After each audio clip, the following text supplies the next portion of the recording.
आखिर भगवान कृष्ण की मृत्यु के बाद उनकी 16,000 पत्नियों का क्या हुआ? क्या श्री कृष्ण के देह त्यागना के बाद उनकी पत्नियों ने भी अपने देह त्याग दिए थे, या फिर कोई अन्य कहानी से जुड़ी हुई है? आप देख रहे हैं प्रजापति फैक्ट टीवी। तो चलिए आप करते हैं क्या उनकी बात। वीडियो में आगे बढ़ने से पहले हमारे चैनल को सब्सक्राइब अवश्य करें और बटन जरूर दबाएं। साथ ही कमेंट बॉक्स में जय श्री कृष्ण अवश्य लिखेगा। महाभारत का गणगौर युद्ध खत्म हुआ। माता गांधारी के श्राप के कारण यदुवंश आपस में ही लड़कर समाप्त हो गए। मूसल युद्ध के कारण जब श्री कृष्ण के कुल के अधिकांश लोग मारे गए तो श्री कृष्ण ने प्रभात क्षेत्र में एक वृक्ष के नीचे विश्राम किया। वहीं पर उनको एक भीड़ ले भूलवश तीर मार दिया जो कि उनके पैरों में जाकर लगा। इसी को बहाना बनाकर भगवान श्री कृष्ण ने अपना दिया।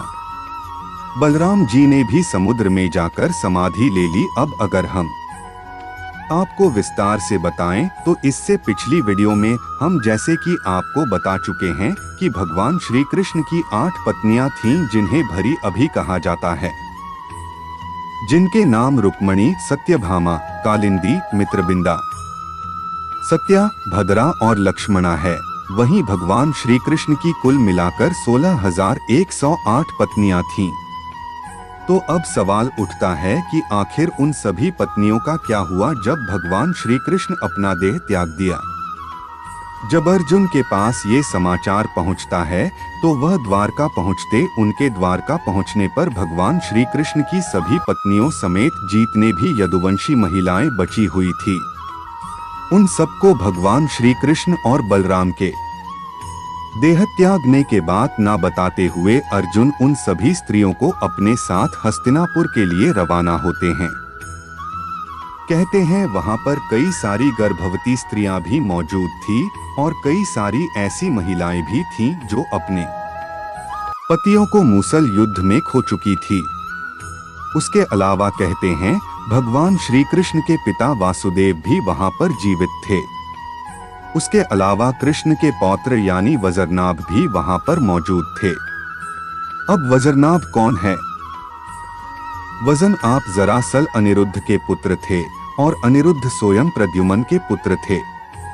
कहते हैं अर्जुन ने किसी को भी भगवान श्री कृष्ण और बलराम के देह त्यागना की बात नहीं बताई थी। कहते हैं उन्होंने सिर्फ और सिर्फ ये रहस्य कृष्ण के पिता वासुदेव को बताया था। वासुदेव ने भी अर्जुन से कहा कि श्री कृष्ण ने उनसे कहा था कि अर्जुन जल्द ही मेरे जाने के बाद आप सभी के पास आएगा और वही इन सब स्त्रियों के बारे में निर्णय लेगा।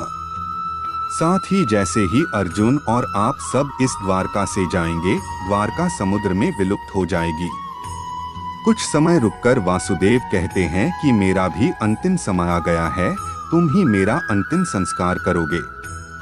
वही अर्जुन वासुदेव की बात सुनकर मन ही मन बहुत दुखी होते हैं।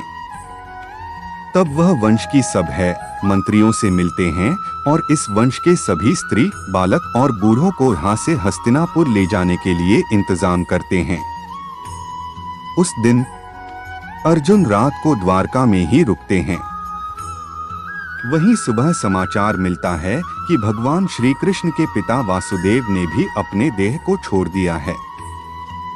ये समाचार सुनकर द्वारका में फिर से महिलाओं के रोने बिलखने की आवाजें गूंज है। वहीं अर्जुन अपने मामा वासुदेव के अंतिम संस्कार की तैयारी कर उन्हें नगर से दूर एक स्थान पर ले जाते हैं और उस समय हजारों की संख्या में द्वारकावासी भी उनके साथ होते हैं। पीछे पीछे वासुदेव की पत्नी अभी चल रही थी। उनकी 4 पत्नियां थीं, देवकी, भद्रा, रोहिणी और मदिरा। जब चिता में आग लगा दी गई तो वे सभी पत्नियां बेहोश चिता में जा बैठी। ये भयानक दृश्य देख अर्जुन का दिल फट जाता है। इसके बाद अर्जुन उस स्थान पर गए जहां यदुवंशी आपस में लड़कर मरे थे। वहां कई संख्या में वीरों के शव पड़े थे और अर्जुन ने सभी का अंत्येष्टि कर्म किया और 7वें दिन प्रेत विधि कर्म करके अर्जुन सभी द्वारकावासियों के साथ वहां से निकल पड़े। उनके साथ ऊंट, घोड़े, खच्चर, बैल, रथ आदि पर सवार द्वारकावासियों के साथ ही भगवान श्री कृष्ण की ऑटो पत्नियां भी थी। साथ में भगवान श्री कृष्ण का परपौत्र वजन आप भी था। कहते हैं कि ये लाखों लोगों का लश्कर था। अर्जुन के द्वारका से निकलते ही नगरी समुद्र में डूब गई। इस अद्भुत दृश्य को द्वारकावासी अपनी आंखों से देखकर आश्चर्यचकित रह गए, क्योंकि यहाँ पर भगवान श्री कृष्ण का जो वादा वो बात सच हुई जो उन्होंने जाने से पहले गई थी। उस समय बहस अभी बस यही सोच रहे थे कि ये सब देव की अद्भुत लीला है। ये समुद्र तब तक रुका था जब तक कि हम सभी द्वारका के बाहर नहीं निकल जाते। रास्ते में भयानक आदि जंगल को पार करते हुए विपांच देश में पड़ाव है।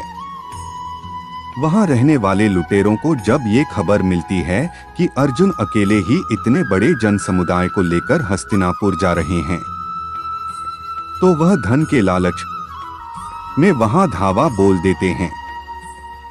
अर्जुन जी कर लुटेरों को चेतावनी देते हैं, लेकिन लुटेरों पर उनकी चीख का कोई भी असर नहीं होता। वे लूटपाट करने लगते हैं।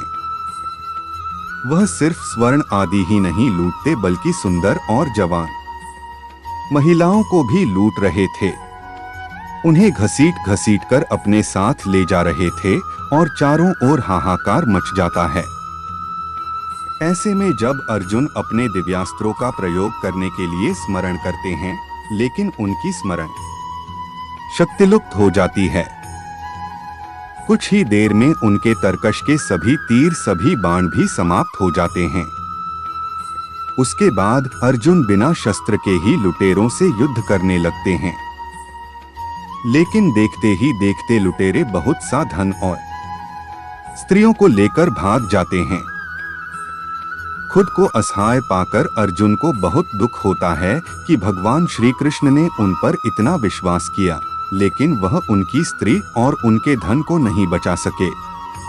मैं समझ नहीं पाते कि आखिर क्यों और कैसे मेरी शस्त्र विद्या लुप्त हो गई। जैसे तैसे अर्जुन यदुवंश की बची हुई स्त्रियों और बच्चों को लेकर हस्तिनापुर पहुंचते हैं। यहाँ आकर अर्जुन भगवान श्री कृष्ण के प्रपौत्र वज्र को इंद्रप्रस्थ का राजा बना देते हैं। बूढ़ों, बालकों और अन्य स्त्रियों को अर्जुन हस्तिनापुर में रहने के लिए कहते हैं। इसके बाद वज्र के बहुत रोकने पर भी आंख की स्त्रियां वन में तपस्या करने के लिए चली जाती हैं।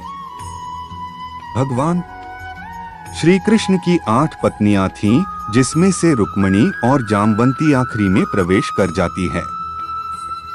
सत्यभामा और अन्य देवियां तपस्या का निश्चय करती है। कहते हैं भगवान श्री कृष्ण की पत्नियां रुक्मिणी, जाम्बवती, सत्यभागा, कालिंदी, मित्रविंदा, सत्याभद्रा, लक्ष्मणा थी, जिनमें से कुछ स्वयं आग की भेंट चढ़ गई तो कुछ वन की ओर प्रस्थान कर गई। अगर आपको हमारी ये खास जानकारी है, वीडियो अच्छी लगी है तो इस वीडियो को लाइक करें, हमारे चैनल को सब्सक्राइब करें और ज्यादा से ज्यादा शेयर करें।